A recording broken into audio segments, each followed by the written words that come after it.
Kata Allah, kalau hambaku mampu meningkatkan iman dan naik levelnya kepada takwa, takwanya makin meningkat, maka aku buka pintu keberkahan langsung. Jadi gak capek lagi, gak pergi lelah, capek, peras keringat, tidak. Dibuka pintu langit dan bumi untuk memberikan keberkahan kepadanya.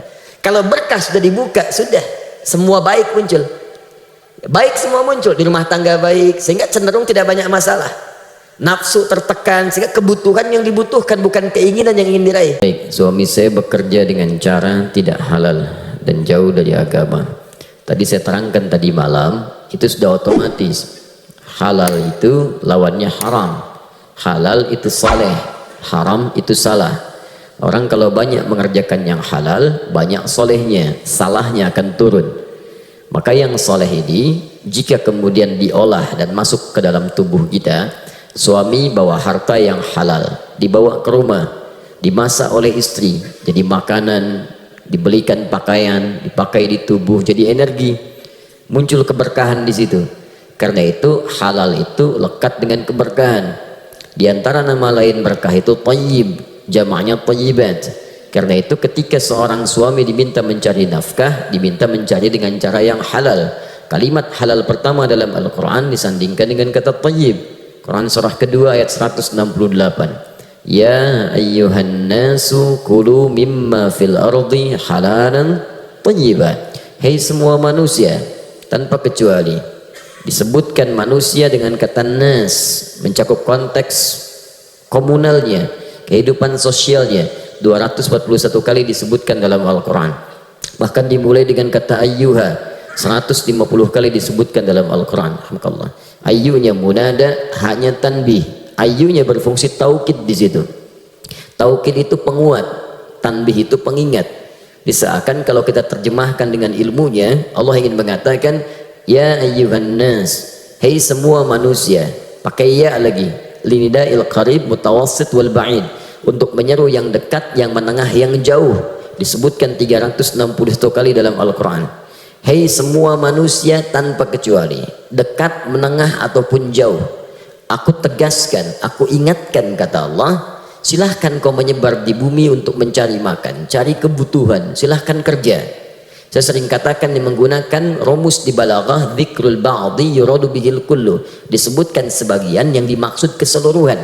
Di bahasa Indonesia diserap menjadi rumus sinekdok pas pro toto. Hukum sebaliknya disebut sinekdok totem pro parte, disebutkan keseluruhan yang dimaksud sebagian. Silahkan cari makan. Anda kan kalau ditanya papa mau kemana, mencari sesuap nasi, padahal kan yang dihasilkan tidak sesuap, sepiring, sebakul, ya? Tambah yang lain. Ya, silahkan Anda bekerja untuk bisa makan, silahkan kerja untuk bisa berpakaian.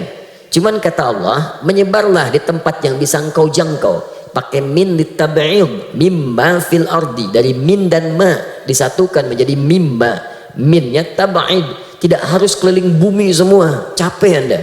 Ya, sebagian tempat yang bisa dijangkau di bumi, silahkan Anda jangkau itu. Ya, kalau nggak dapat di Kota Baru Parahyangan, pergi ke Bandung sana. Nggak dapat di Bandung, nyebar lagi mungkin di kabupaten. Nggak dapat mungkin di Sukabumi, hubudun dia. Ya. Nggak dapat di Sukabumi, mungkin di Cianjur. Nggak dapat di situ, mungkin ada di Sumatera, mungkin ada di Kalimantan, mungkin di Papua, mungkin nyebrang ke Malaysia. Silahkan, yang penting bisa kita jangkau. Cuma kata Allah halalan. Nah yang menarik, thayyibah. Cari dengan cara yang halal, kemudian belanjakan itu pada yang thayyib. Ya, di antara makna thayyib itu sesuatu yang lekat dengan keberkahan. Bagi orang beriman, halal itu nggak ditanya lagi, tapi thayyibnya yang penting. Sehingga thayyib menjadi jama' bagi orang beriman. Karena orang beriman itu sudah pasti mencari yang halal dan akan mengumpulkan banyak yang berkah. Ketika pindah kepada ayat orang beriman mencari nafkah itu, bekerja untuk mendapatkan harta, maka halalnya dibuang karena iman otomatis mencari yang halal, thayyibnya dijamakkan jadi thayyibat. Pindah ke ayat 172. Di surah yang sama Al-Baqarah, naik ke kiri agak sedikit ke atas. Ya ayyuhalladzina amanu, redaksinya sama nih, kulu sama persis. Bedanya min thayyibati ma razaqnakum. Hei semua orang-orang yang telah beriman, kata Allah, silakan bekerja juga. Jadi beriman pun tidak menghilangkan dan menepikan ikhtiar kita untuk bekerja. Ini bukan karena sudah beriman gak usah kerja. Ya Allah, saya kan sudah beriman, cukup tahajud mas datang, cukup puasa misalnya gaji langsung diberikan. Nggak ada, ya nggak ada. Allah mengutus malaikat tuh ngasih gaji. Tiba-tiba Allahu Akbar, selesai tahajud dikirim malaikat maut. Buat apa ngasih gaji? Nggak ada. Tugas cuma nyabut nyawa, gitu kan? Baik, Anda kerja berikhtiar. Dari situ mim thayyibat. Perhatikan, halalnya tidak disebutkan, thayyibnya dijamakkan. Ini menunjukkan orang beriman itu lebih melihat pada kualitas bukan kuantitas. Ini bagi orang beriman itu nggak akan berpikir, nggak harus loba ngumpulkan harta, banyak pengen, bukan keinginan tapi kebutuhan. Apa yang dibutuhkan itu yang didapatkan, berkah yang dicari. Kalau sudah berkah maka hidup itu jadi nikmat. Apa itu berkah? Ziyadatul khair. Ziyadatul khair. Semakin tinggi iman maka akan semakin meningkat takwa. Karena itu iman seringkali disandingkan dengan takwa. Imma takwanya di depan atau di akhir. Contoh yang takwanya di depan, Al-Baqarah ayat 2 sampai dengan 3 dan seterusnya. Dzalikal kitabu la raiba fi hudal lil muttaqin. Siapa orang muttaqin ini? Teruskan ayat 3-nya. Alladzina yu'minuna bil ghaib. Takwa disandingkan dengan iman. Kadang-kadang iman duluan, kemudian takwa. Apa contohnya?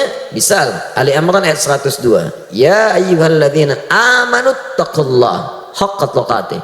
Ya ayyuhalladzina amanu, selalu kemudian iman setelahnya takwa, iman setelahnya takwa. Sekarang perhatikan, ketika imannya naik, takwanya meningkat, maka Allah merubah bentuk thayyibat menjadi barakah. Buka Quran surah ke-7 ayat 96.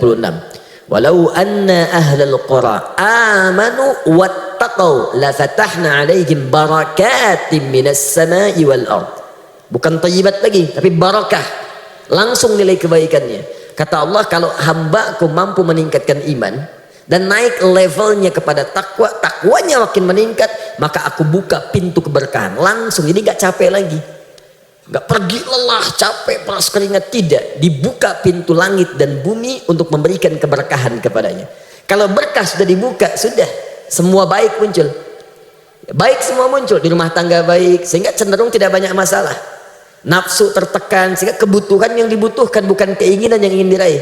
Kalau sudah seperti itu hidup nikmat, karena nggak ada tuntutan berlebihan untuk bisa mencukupkan kehidupan dunia dengan cara yang tidak wajar. Karena itu takwa selalu bersanding dengan solusi. Perhatikan kalimatnya, ketika takwa naik, persoalan selesai, rezeki datang bahkan dari sisi yang tidak diduga. Quran surah ke-65 ayat 2 sampai 3. Wa may yattaqillaha yaj'al lahu makhraja wa yarzuqhu min haitsu la yahtasib.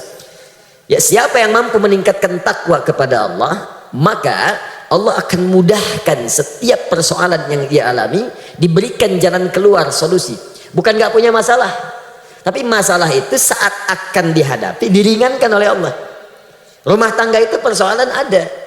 Tapi bagi orang-orang yang takwanya tinggi, kadang-kadang masalah berat pun selesai dengan senyuman. Karena sebelum dialami Allah ringankan itu. Ya, ada orang sudah gelarnya tinggi, harta banyak, kedudukan juga luar biasa, tapi nggak pernah tuntas persoalannya. Itu poinnya. Rizki nggak susah karena wa yarzuqhu min haitsu la yahtasib. Allah datangkan bahkan dari sisi yang tidak dia duga. Dan karena tuntutannya tidak banyak, karena kebutuhan bukan keinginan, akhirnya apa yang dibutuhkan itu yang dikonsumsi. Haus itu butuh minum. Minum itu yang penting halal dan berkah. Jadi nggak banyak keinginan. Ada air bening, alhamdulillah. Ada teh manis, alhamdulillah. Teh pahit, tidak masalah. Tapi kalau keinginan banyak, untuk menghilangkan haus saja butuh misalnya buah naga di jus. Subuh-subuh nyarinya susah. Jalan ke Sukajadi, kan? Belum buka ditungguin. Sampai siang belum buka juga. Sampai sore belum buka juga. Ternyata orangnya sedang pergi ke Jakarta. Ya, capek tuntutannya. Nah, itu yang dimaksudkan di ayat-ayat yang lain. Bahkan nanti takwa lekat dengan banyak kebaikan. Pengen bahagia, takwa. Al-Baqarah di akhir ayat 189. Wattaqullaha la'allakum tuflihun. Jadi turunannya banyak. Sebaliknya, orang yang menjauh dari yang halal, maka otomatis yang haramnya itu akan naik. Kalau yang haram naik, salahnya yang muncul. Tadi halal naik, soleh muncul, salah tenggelam. Sebaliknya haram yang naik, halal tenggelam, salahnya banyak muncul. Karena tadi iman bersanding dengan takwa, amalan takwa itu amal soleh, kadang bentuknya ibadah ritual. Karena itu sholat bagian takwa, ya, puasa bagian takwa. Tadi dzalikal kitabu la raiba fihi hudal lil muttaqin. Apa amalannya? Alladzina yu'minuna bil ghaib wa yuqimunas shalah. Salat amalan takwa, puasa amalan takwa. Karena itu puasa lekat dengan takwa. Quran surah kedua ayat 183. Ya ayyuhalladzina amanu kutiba alaikumus shiyam kama kutiba alal ladzina min la'allakum taqwa. Umrah haji bagian dari takwa. Al-Baqarah 197. Al-hajju ashhurun ma'lumat faman farada fihinna al-hajja fala rafatha wala fusuqa wala jidala fil hajj wa ma taf'alu min khairin ya'lamuhu Allah wa tazawwadu fa inna khairaz zadi taqwa. Itu amalannya. Makanya orang kalau hartanya bagus, makanannya benar, kebutuhannya pada yang baik-baik, itu sholatnya enak. Nggak disuruh pun cepat itu. Tahajud bisa bangun, duha bisa dikerjakan, ngaji bisa enak, infak bahkan pun bisa masih keluar. Indah, puasa jalan. Sebaliknya harta haram itu berpengaruh nanti pada peningkatan kesalahan dan kemalasan dalam beribadah. Sholat sudah mulai nggak nyaman, ya jauh. Puasa apalagi, jangankan yang sunnah, Ramadan pun kadang-kadang sudah jadi persoalan. Kapan Ramadan tiba? Nggak terasa ya mas, sebulan lagi. Kok cepat amat ya?